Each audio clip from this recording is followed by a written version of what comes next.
This is the Ottawa Senators Outlook. Here is your host, Jack Henry. Hello everybody, welcome to the Ottawa Senators Outlook. I'm your host, Jack. This is my recap reaction to the Lightning game, so let's get right to it. So, the Lightning come away with a 4-3 victory over the Senators. In the first period, Michael Amadio scores on the power play to make it 1-0 Ottawa.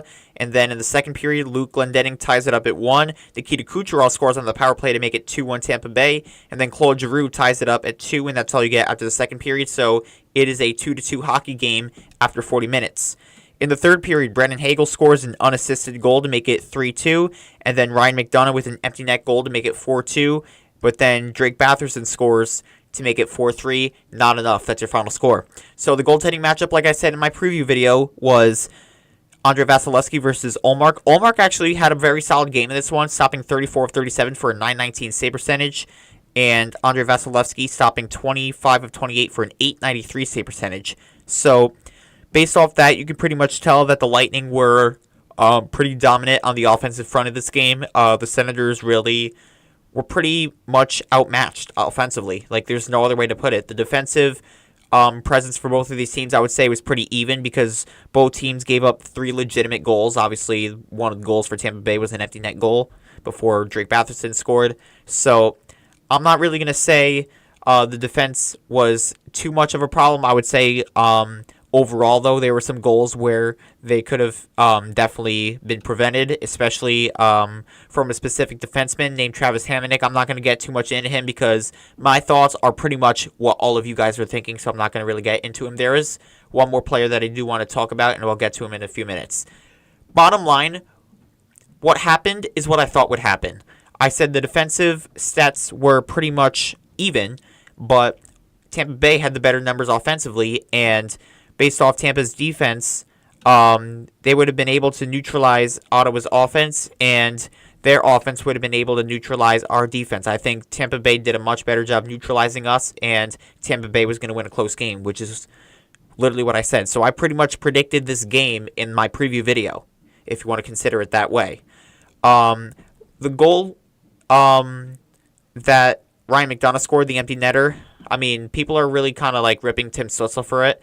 I mean, he came out of the penalty box right for the empty net. I mean, if anything, I would have put Linus Ullmark out after the power play was over. I don't really know exactly what happened. I didn't watch that specific part when he went out. But bottom line is there were some coaching decisions, especially with the lineup, that I thought were pretty questionable, especially Travis Hamonic specifically.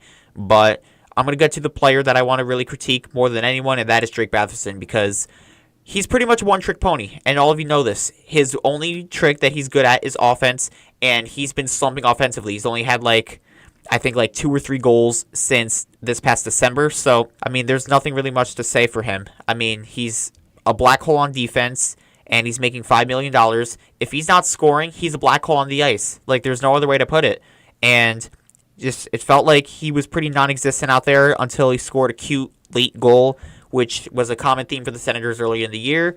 As soon as people start critiquing him on Twitter, look what he does. He scores a goal. So I'm kind of getting fed up with Drake Batherson. I feel like he needs to step it up a lot. And you could say the same about Brady Tkachuk, but the thing with Brady Tkachuk is he's actually contributing in a sense on the other aspects of the game more than Drake Batherson. He's kind of getting into the fight a little bit with some physicality, and he's been able to somewhat be a little bit better defensively. I mean, I don't know what his exact numbers on defense are, but he's more noticeable than Drake Batherson when Drake Batherson isn't putting up points. So that's all I have to say, and most importantly, Tampa Bay, I believe, had 4 or 5 power plays in this game. That is inexcusable for a game with the magnitude of something like this. I mean, they have 4 penalties here. The one game that you can't be undisciplined is this game, and they took 4 penalties, and Tampa Bay scored a power play goal from it. So I know the Senators did as well, but get my point. You can't be on the penalty kill against a team like the Lightning, who are so good offensively. They're offensively gifted. Just bottom line, this was not a great game for the Senators. I'm just going to be honest. I was hoping for a much better effort here. I understand they were on a back-to-back. They played Nashville and this and that. But the truth is, they were coming in with the mindset of this being in a playoff game, and if this is what they considered a playoff game presence, then I'm scared to see what they would look like if they make the playoffs. I understand they're a young team. This would be the first time they make it since 2017. But at the same time, like, you got to show that you give a damn at the same time. And the last part that I do want to bring up is that the fact that we are playing a doubleheader both against the Tampa Bay Lightning. I truthfully wasn't expecting us to win both of these games. I was expecting a split at the very best for the Senators. So the bottom line is they do play on Thursday. They're going to really have to come out with a very good effort and try to beat the Lightning in the game on Thursday, because if not, then there's going to be serious problems.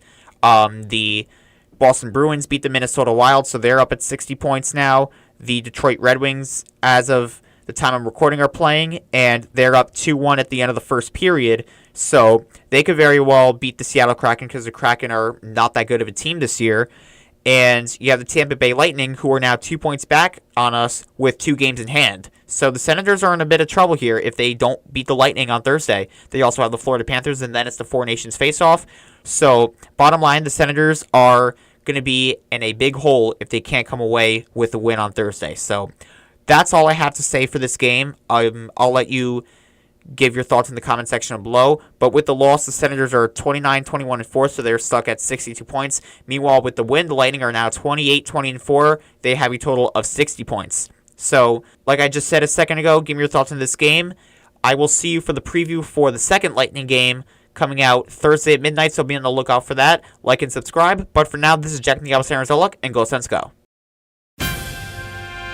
Thank you for watching this presentation of the Ottawa Senators Outlook.